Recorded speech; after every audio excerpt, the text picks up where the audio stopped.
Nós temos, através do discipulado para o Brasil, na pessoa do nosso presidente, pastor Sérgio Melfior, presidente da igreja em Joinville, o qual transmite um abraço ao nobre pastor, ao pastor Raifran e todos os pastores aqui presentes. E hoje eu estou tendo o privilégio de fazer o pré-lançamento aqui. O lançamento será no sábado que vem. Em primeira mão, não chegou ainda em Joinville esse livro.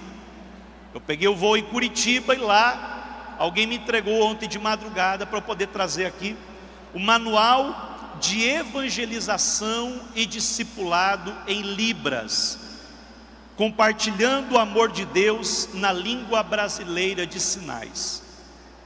Esse manual foi escrito pela doutora Raquel, é uma irmã da nossa igreja, especialista em Libras, junto com seu esposo, doutor Leandro, são advogados e dedicados ao ministério de PCD. Eles coordenam o departamento da pessoa com deficiência em Joinville, ligado ao discipulado. Muitos dos irmãos e irmãs sabem, eu sou pai de uma criança especial. A minha filhinha Maria Helena, ela nasceu com uma síndrome genética ultra rara.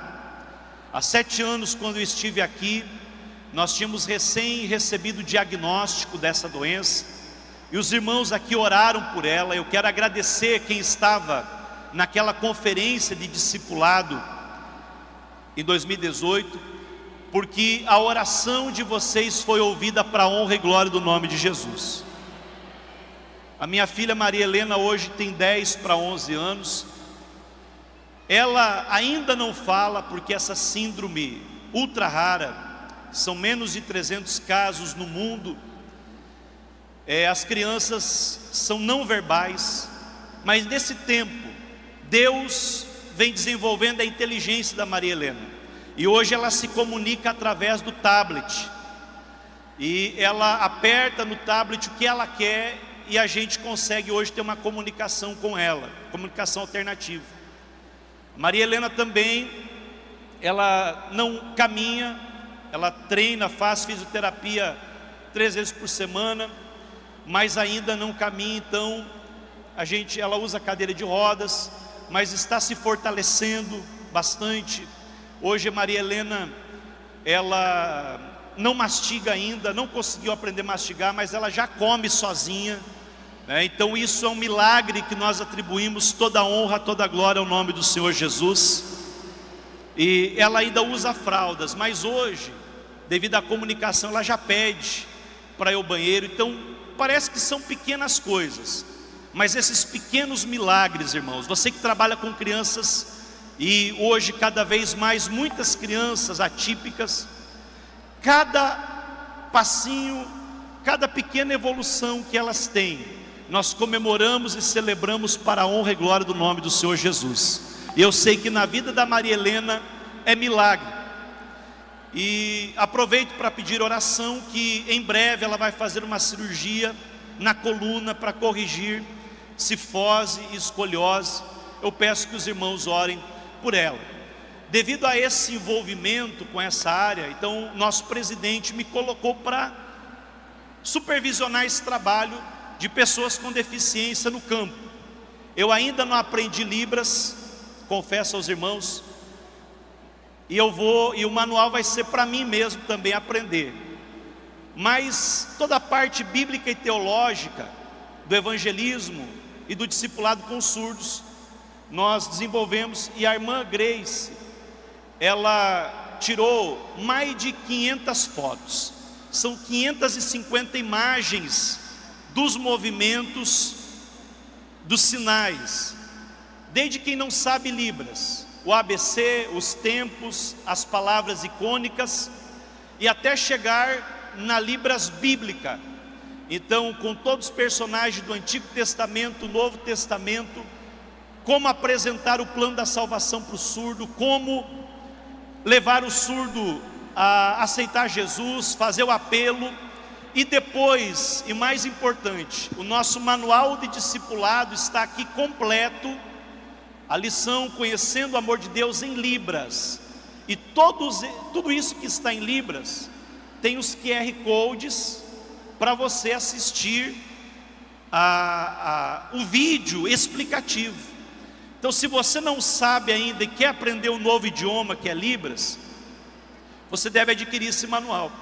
Inclusive, aqui eu cito um dado importante: os surdos são considerados o maior desafio missionário no Brasil. Os surdos estão entre os 8 povos menos alcançados do Brasil. Tem 10 milhões de surdos no Brasil. Preste bastante atenção. 10 milhões e apenas 100 mil se declaram cristãos evangélicos. 1% apenas dos surdos são crentes. 99% não conhece Jesus. Mas eu e você podemos hoje ser despertados para ganhar almas de surdos para Cristo e alcançar a comunidade surda com o poder da palavra de Deus. Você pode glorificar o nome do Senhor Jesus? Porque justamente o nosso tema é obedecer é prática.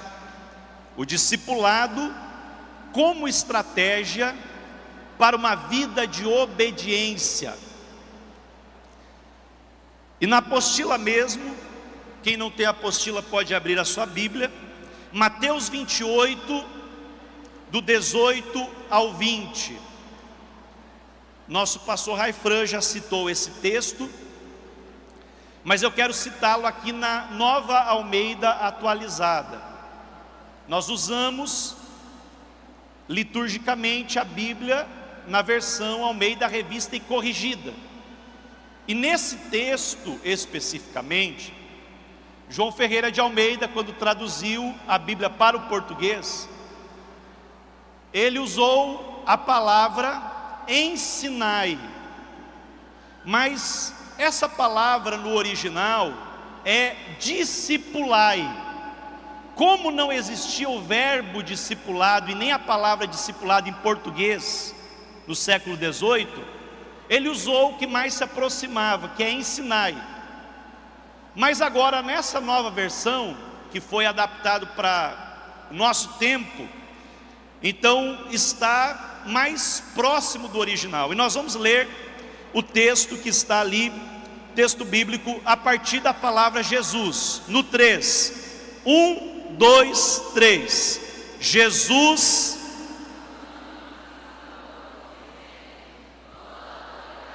lhe foi dada no céu e na terra.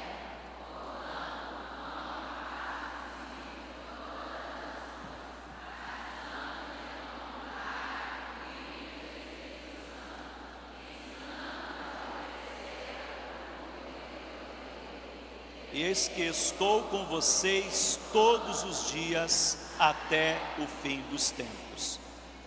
Agora vamos para o próximo versículo, João 14 e 23. 1, 2, 3. Jesus.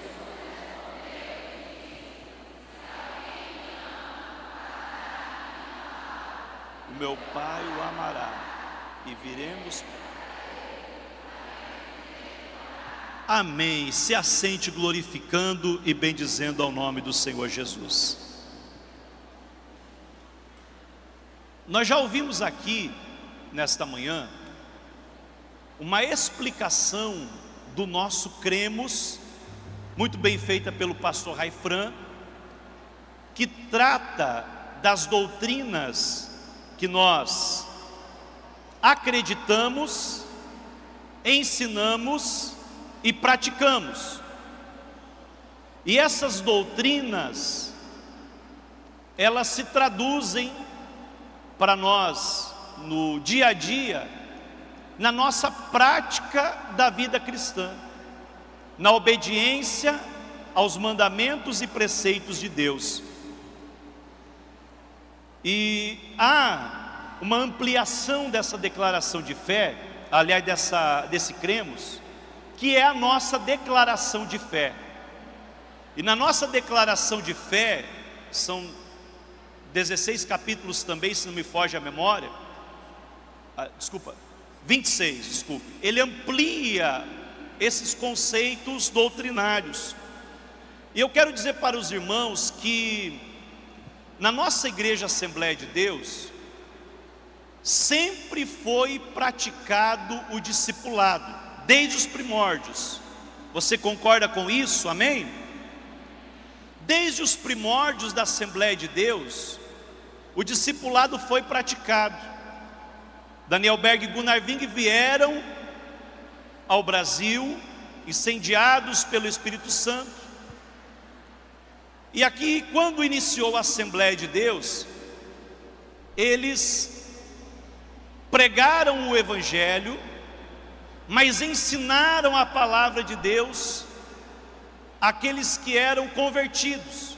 O Espírito Santo os capacitou, e esses mesmos irmãos foram treinados na prática para fazer discípulos, para ensinar outros e pregar para outros. Nós não teríamos atingido milhões e milhões de pessoas em todo o Brasil, sendo a maior igreja evangélica do Brasil, se não houvesse o discipulado. Porém, na época, eles não usavam essa palavra, esse termo. Inclusive eu estive no ano passado no museu da nossa Assembleia de Deus, em Belém do Pará, e eu vi uma publicação de 1917, logo no início da nossa igreja. E essa publicação, pelo pastor Samuel Nistrom, que veio lá do norte da Europa, justamente para ensinar doutrinas e escrever, ele colocou o seguinte título: Conselhos para Novos Crentes. É a primeira lição de discipulado da Assembleia de Deus. Então, esses conselhos para novos crentes era de uma forma ou de outra discipulado. Porém, a igreja cresceu muito e se expandiu por todo o Brasil. E até meados dos anos 80 e anos 90, havia uma figura muito forte na nossa igreja, que era natural, estava na cultura da igreja, e essa figura era o pai na fé, ou no caso das mulheres, a mãe na fé. Quantos já ouviram essa expressão? Pai na fé, mãe na fé, levante a mão, quero ver. Quantos conhecem? Pode baixar a mão agora. Quantos tiveram um pai na fé ou uma mãe na fé? Eu creio que 30 ou 40% do auditório. Pai na fé era aquela pessoa que adotava o novo convertido no momento em que ele aceitava Jesus. O mundo não era tão corrido. O Brasil estava recém passando de ser um país rural para um país urbano. E a cultura rural, do tempo de conversa, do tomar café junto, tomar um suco junto e gastar tempo, tomar um açaí, que aqui vocês chamam de jussara, né? De comer juntos e ter bastante comunhão. Isso fazia com que cada novo crente, ele tivesse bastante atenção, e ele era ensinado na prática. Aquele irmão discipulador, que ele não sabia que era discipulador, era um crente cheio de boa vontade, conduzido pelo Espírito Santo. Ele ensinava os irmãos a orar, orando. Ele não sabia muito o conceito de oração, mas dizia: orar é falar com Deus. Vou te ensinar como é que faz. Ensinava a ler a Bíblia, lendo a Bíblia e mandando a pessoa achar o que é capítulo. Ele dizia um número grande. O que é versículo? É um número pequeno. O que é Antigo Testamento? Antes de Jesus. O que é Novo Testamento? Ministério de Jesus e os apóstolos. Então, era muito simples o discipulado. E a trilha era bem clara: Jesus salva, Jesus cura, Jesus, vamos ver se alguém sabe, Jesus batiza no Espírito Santo, e Jesus, basicamente sabendo isso, os crentes iam buscando mais de Deus, depois ir para a escola dominical, os cultos de ensino e as escolas bíblicas de obreiro, aprender a palavra de Deus de forma mais profunda.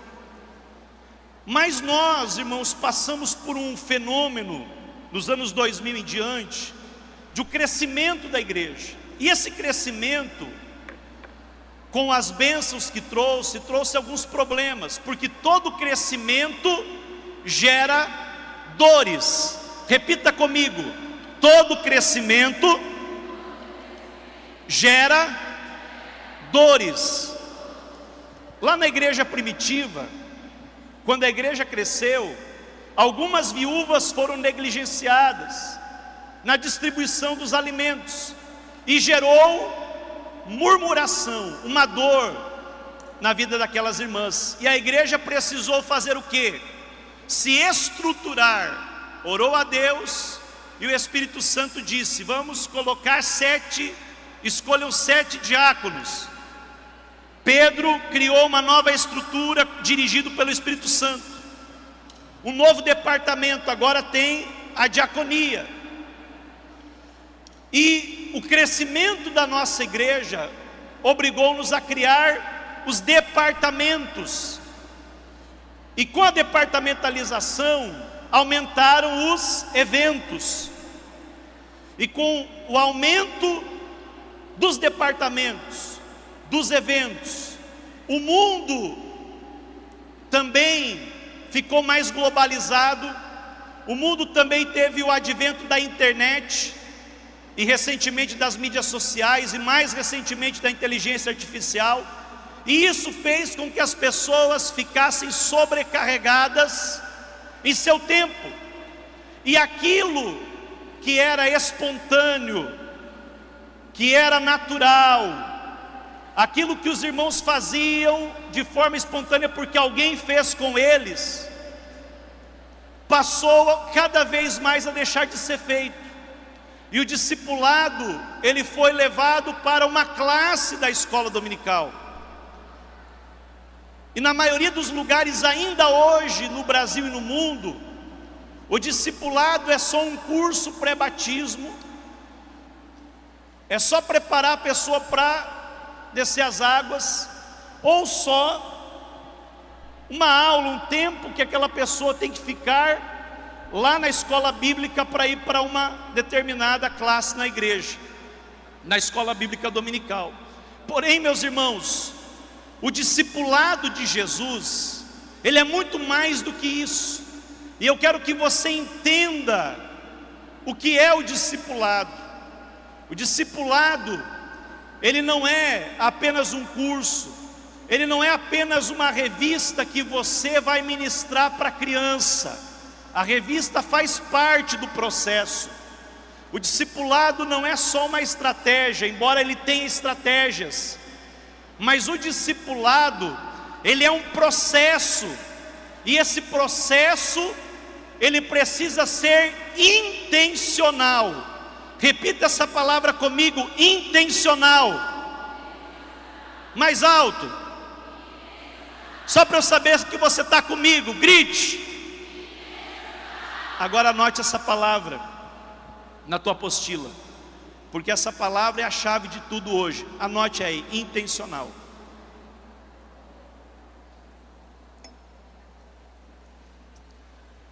Hoje, meus irmãos, a figura do pai na fé, do discipulador, do fazedor de discípulos, de você, discipuladora, discipulador de crianças e de pré-adolescentes, e tem aqui também discipuladores de adolescentes, jovens, irmãos e irmãs, precisa ser algo intencional.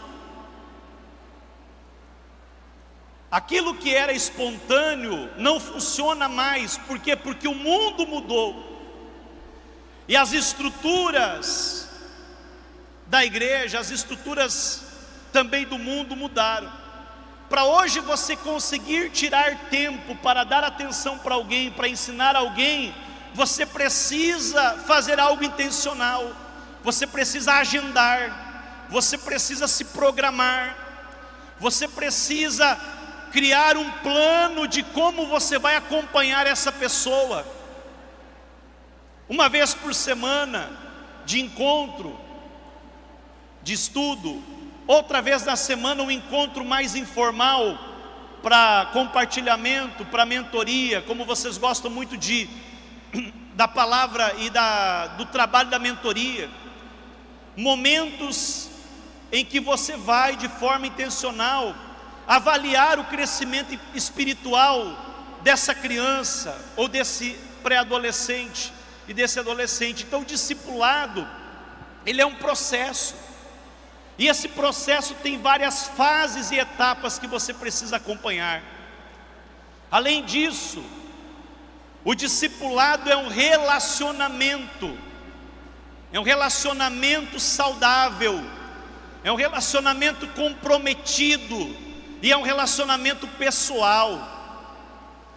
Então, uma coisa é eu dizer o seguinte, e isso está na minha introdução aplicado de outra forma, eu estou aqui tentando simplificar. Eu vou pegar, por exemplo, o discipulado do adolescente. Aqui está numa linguagem simples, para o adolescente entender as doutrinas básicas da fé e o que ele precisa saber e conhecer para confirmar a sua decisão por Cristo, descer as águas do batismo, participar da ceia e ser integrado à igreja. O ensino, ele trabalha na mente. Então, quando eu estou ensinando, que é isso que eu estou fazendo aqui para vocês hoje, o conhecimento ele vai de cabeça para cabeça, de mente para mente. E o ensino é muito importante, porque tudo começa na mente. E nós precisamos ter a mente renovada. Então, quando eu ensino, eu estou falando com a mente. Mas eu saber todas as doutrinas não garante que eu vou obedecê-las. Satanás é o maior conhecedor das Escrituras.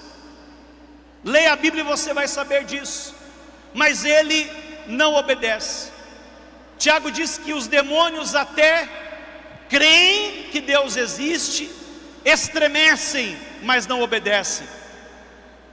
Por quê? Porque a obediência não é gerada apenas pelo conhecimento, mas a obediência, ela é gerada através de uma vida transmitindo aquilo que vive para outra vida. E isso não acontece só no âmbito do ensino, acontece no âmbito do relacionamento.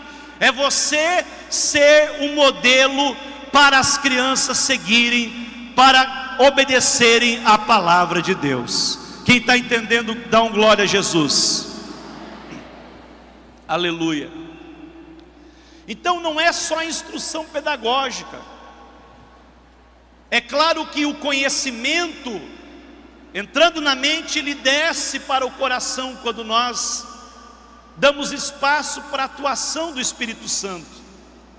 Mas o discipulado, aqui como ambiente de obediência, é mais do que ensinar doutrinas, é formar pessoas. E a formação, ela acontece pelo relacionamento, pelo treinamento e pela modelagem. Você já percebeu, irmã, que quando você muda o penteado, ou você compra um acessório, as irmãs do departamento infantil gostam muito disso, né? Coloca lá um prendedor, como é que chama esse prendedor? Uma tiara, mas tem aquele que tem florzinha assim. Tem laço, tem tiara. Esse que tem você coloca, prende assim uma florzinha no cabelo. Uma presilha, né? Presilha. Lá com, você coloca uma presilha de florzinha e você vai ensinar. No próximo encontro, Na próxima aula já vai ter 2 ou 3 menininhas lá, que nem a irmã ali está com as presilhazinhas, né? Você, ó, já vai ter meninas imitando, porque você é o modelo, você é a referência.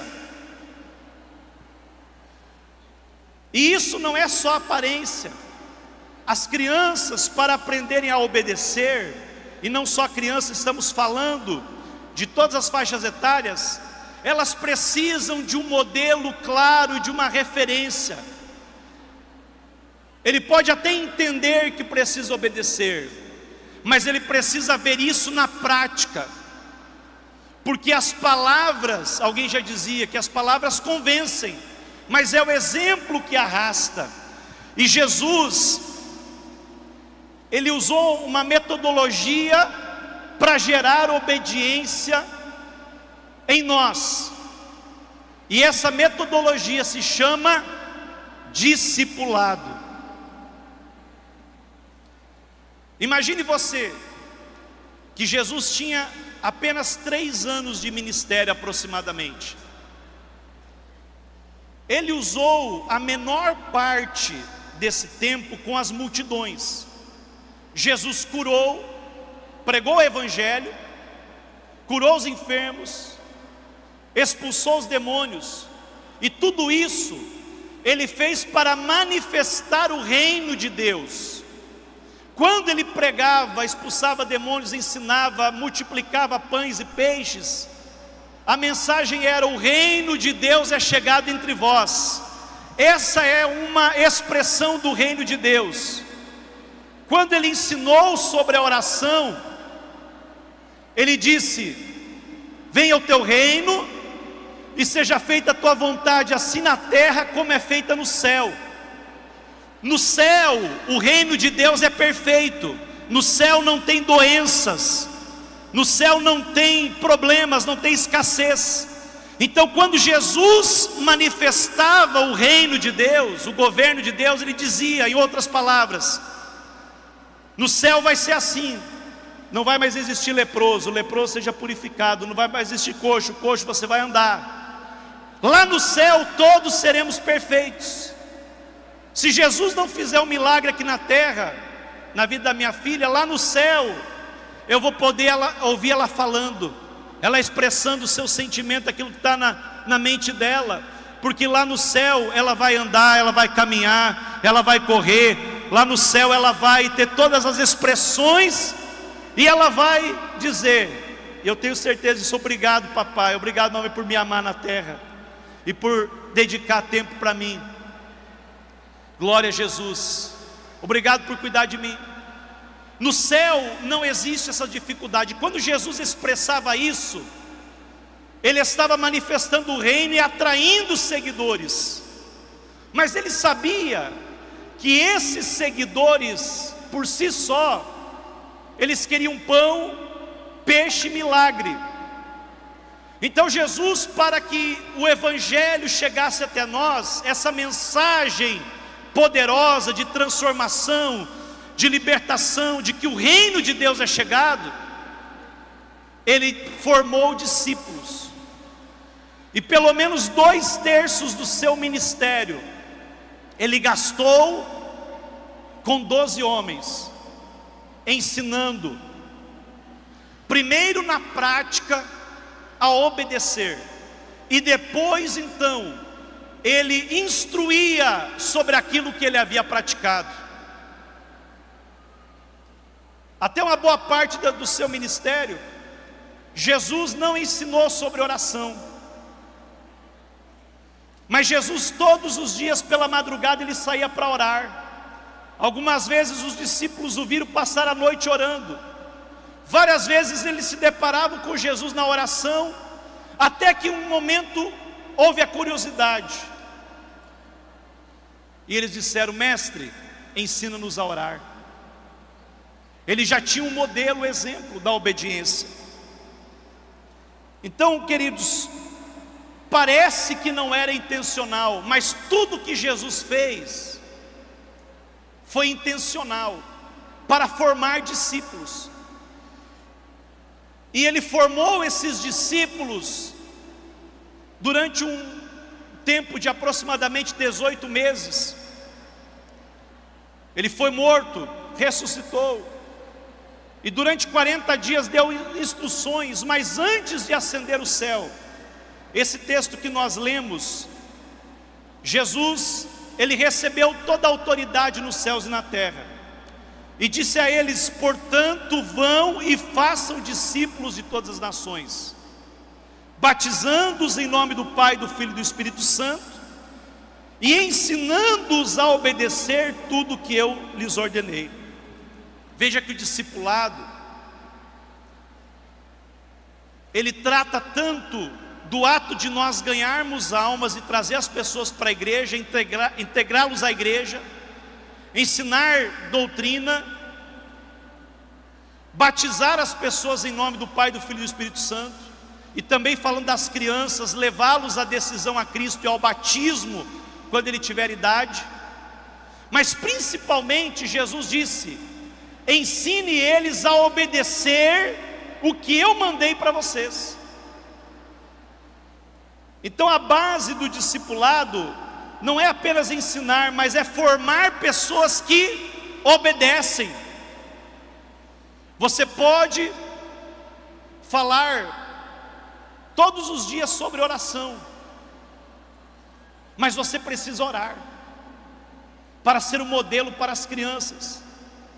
E vai chegar um momento em que aquilo que está na mente, e aquilo que desceu no coração, e aquilo que você treinou a criança para fazer, ele vai começar a fazer por si só, porque ele internalizou a palavra de Deus. E quando a palavra de Deus já está guardada no coração, o salmista disse: guardei a tua palavra no meu coração para não pecar contra ti. A obediência partirá da criança, mas há um esforço intencional em nós fazer deles discípulos que obedecem. Quem está entendendo, glorifica o nome do Senhor Jesus. Glória a Deus. No final da página 23, penúltimo parágrafo, eu cito aqui o pastor Wayne Cordeiro. Ele diz que o mentor é mais do que um instrutor, é um exemplo de vida. Mentores de verdade são aqueles cuja presença e estilo de vida inspiram transformação, pois a vida de um mentor transmite algo muito mais poderoso do que as palavras que ele diz. Eu comecei no discipulado há 23 anos atrás, porque eu, como jovem da igreja, líder de jovem de uma congregação, trabalhava com evangelismo e liderava os jovens, mas eu não tinha tido uma experiência com discipulado. Eu tive vários pais na fé e mães na fé, mas nenhum deles foi intencional em me treinar para ser discípulo obediente, para fazer discípulos. Então, quando chegou para pastorear a minha cidade, a cidade onde eu morava, que se chama Fraiburgo, em Santa Catarina, capital da maçã, o pastor Sérgio Melfior, a primeira coisa que ele fez no primeiro mês foi justamente me convidar. Ele me conheceu e o Espírito Santo falou para ele me convidar para ir congregar na sede. E ali, depois que eu estava na sede, ele disse: eu quero que agora você ande comigo. Pastor tem um filho mais novo, hoje é médico, o doutor Lucas. Na época ele era um bebezinho, e a sua esposa não podia ir em todas as visitas, ainda mais porque na época era inverno, 0 grau, 1, 2 negativo, ficava difícil. Então ele disse: você vai comigo, eu vou te discipular, enquanto nós vamos discipular outras pessoas. E todas as noites que não tinha culto, ele me levava na casa de alguém para fazer discipulado na casa das pessoas. Ele não só estava discipulando aquelas famílias, mas ele estava me discipulando e me treinando.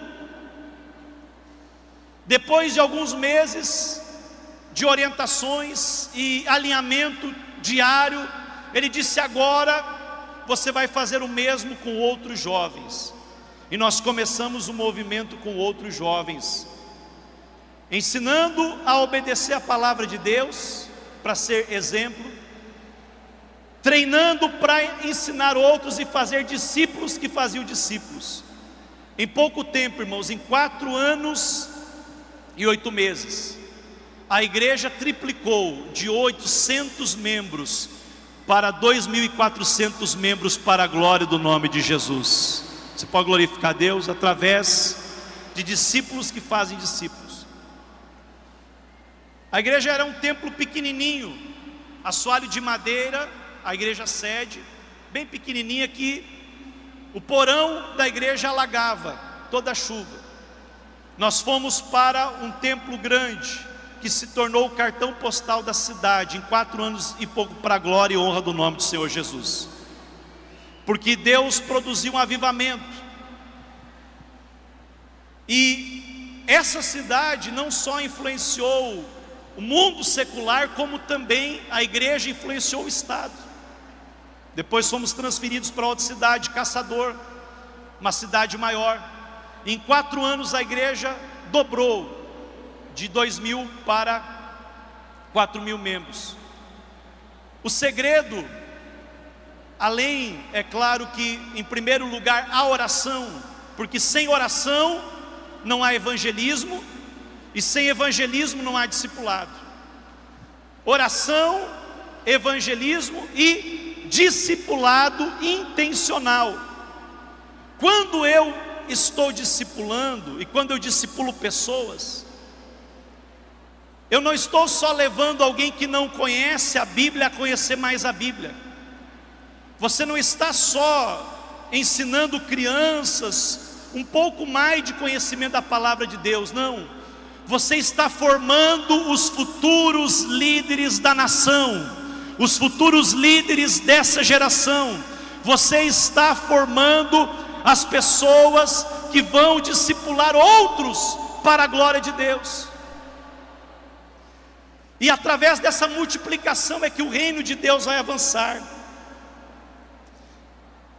E o discipulador, e eu vou concluir aqui, ele é como um personal trainer. Quantos já ouviram falar de personal trainer? Levante a mão. Eu tenho um irmão que voltou para Jesus agora, pouco tempo. Ele é personal trainer, e ele treina pessoas para desenvolver a musculatura. Ele compete em competições de fisiculturismo.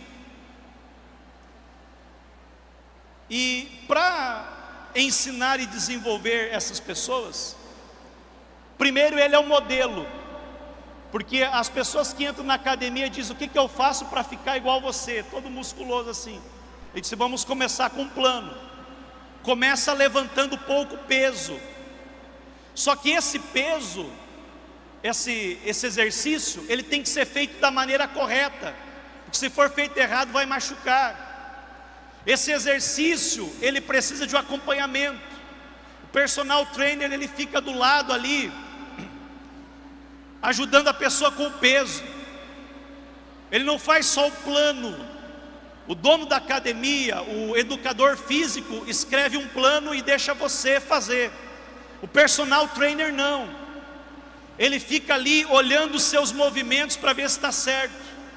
Ele fica olhando como você está fazendo, se você está seguindo corretamente, como tem que ser aquele exercício. E um amigo meu, pastor Tiago de Maceió, ele me ensinou essa expressão: o discipulador é o personal trainer. Você não apenas vai ensinar o que fazer, mas para ensinar a obediência, você tem que estar do lado, na prática, e ensinar como fazer, e corrigir aquilo que está sendo feito errado. Porque aquilo que está sendo feito errado, achando que está certo, pode causar lesões, não na musculatura, mas na vida espiritual do teu discípulo. O pastor falou de um exemplo de alguém que estava ensinando de maneira errada a Santa Ceia. Se o discipulador ver isso, ele vai lá com amor e ensina da maneira correta. Não faça mais assim, não fale mais isso, mas a doutrina é assim, assim, assim. Agora vai lá, ministra a ceia de novo. Ele vai ministrar da maneira correta. Se fizer errado, ele vai corrigir novamente. Porque o que faz de nós sermos discípulos de Jesus não é o conhecimento. Pastor Josadak, que é primo da missionária Sueli, ele afirmou na Bíblia de Estudo Discipulado que é a obediência e não o conhecimento que faz de nós verdadeiros discípulos de Jesus. Você pode ter alguém que conhece muito a Bíblia. Talvez na tua classe tenha aquela criança prodígio que sabe muito, mas se ele não praticar e não trocar as más atitudes pelas boas atitudes, ele pode até ser crente, mas ele não é discípulo. Ser crente é acreditar, e nós somos crentes que acreditamos na doutrina correta. Você pode dar um glória a Deus? Mas ser discípulo é obedecer. Quando eu faço discipulado básico para o novo convertido e com o adolescente, eu digo: agora nós vamos aprender uma coisa nova. Lá no primário, no prezinho, quando você estava na tua formação secular, você aprendeu o alfabeto assim: A, B, C, D. Foi assim ou não? Vamos lá? 1, 2, 3. A. E eu digo isso em todo grupo de discipulado. Na vida espiritual o alfabeto é diferente. O alfabeto espiritual não começa com A, B, C, D, mas é esse que está na sua camiseta. Vamos falar junto? É O. Vamos de novo? O, B, D, C. E ele nunca vai esquecer que para ser um verdadeiro cristão, ele precisa obedecer. Eu vou encerrar agora de verdade. É o último testemunho aqui na plenária. Tem momentos, irmãos, que não basta você, professora, não basta você ensinar e apenas treinar. Mas eu quero que você anote essa expressão: você precisa modelar. E para modelar, você precisa ser um verdadeiro discípulo de Jesus. Você precisa ter a essência de Deus e ser cheio do Espírito Santo, porque isso vai transbordar na vida das crianças ao teu redor. Eu lembro-me de uma vez que eu recebi a minha maior lição sobre amor pelas almas, evangelismo e discipulado.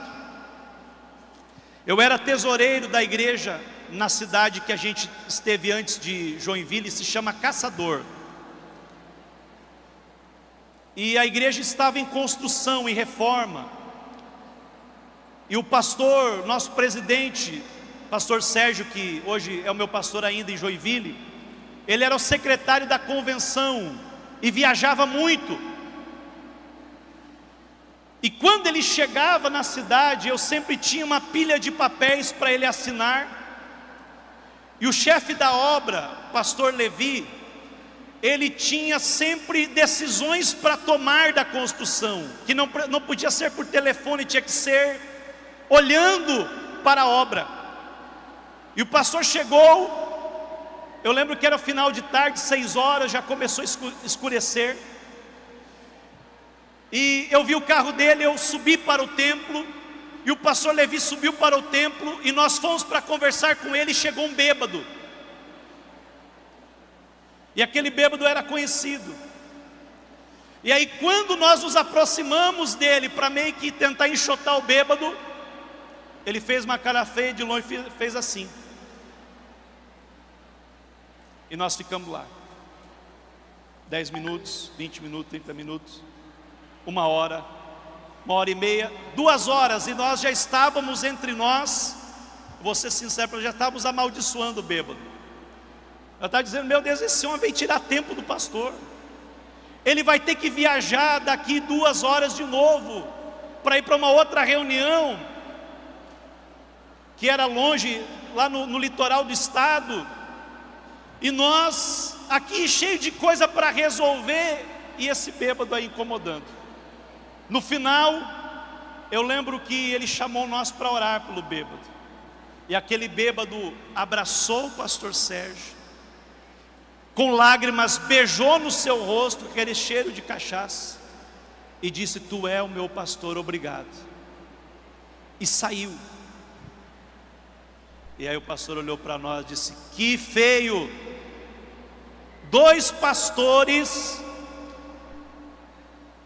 não têm amor pelas almas. E daí deu em nós. Vocês são crentes, são salvos, nós podemos conversar a qualquer hora, se parar a obra, se parar o escritório, não tem problema, amanhã a gente recupera. Mas essa alma precisava ouvir Deus. E ele confessou para mim todos os seus pecados, ele se reconciliou com Jesus, e ele aqui me beijou no rosto e disse: você é o meu pastor. Quantas vezes eu vejo ele perto da marquise do meu prédio, no tempo, embaixo de geada, eu pego ele, tiro de lá e coloco embaixo da marquise, coloco num lugarzinho melhor, arrumo uma cobertinha para ele. Eu estou pastoreando ele, mesmo ele sendo bêbado, e vocês não têm amor pelas almas. E nós ficamos assim, né? Aquela cara de cachorro, né? A cara do Chaves, né? Quando faz coisa errada. No outro dia, nós tínhamos essa viagem, e estávamos de viagem, e de repente tocou meu telefone. Era um obreiro da minha congregação, presbítero Marino. Ele disse assim: pastor Juari, você lembra do meu irmão fulano de tal, aquele que é bêbado, assim, que é bem conhecido? Sim, lembro dele. Eu queria pedir autorização, pastor, para nós velar ele na nossa congregação, porque ontem, por volta das 8h30 da noite, um ônibus atropelou ele e ele morreu na hora. E aí eu disse: pastor, lembra aquele bêbado que o senhor orou ontem? Eu estava junto com ele na viagem. Ele disse: lembro. Ele sofreu um acidente e faleceu. Na hora o pastor parou o carro, muito rápido, começou a chorar.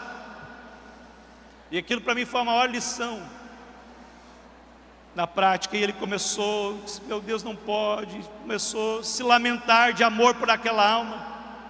Enquanto ele falava com Deus, o Espírito Santo disse: o teu irmão morreu, ele está comigo agora. Aleluia, glória a Deus. E ele foi chorando a estrada inteira. E para mim isso, irmãos, marcou profundamente a minha vida. Porque se ele não tivesse parado para ouvir aquele homem confessar os seus pecados, se ele não tivesse orado por aquele homem, reconciliando com Jesus, aquele homem estaria no inferno. Mas quando eu e você chegarmos no céu, nós vamos encontrar aquele homem lá louvando e adorando ao nome de Jesus, porque o pastor parou para dar atenção para aquela alma e para ganhar aquela alma para Cristo. Se coloque em pé nesta manhã.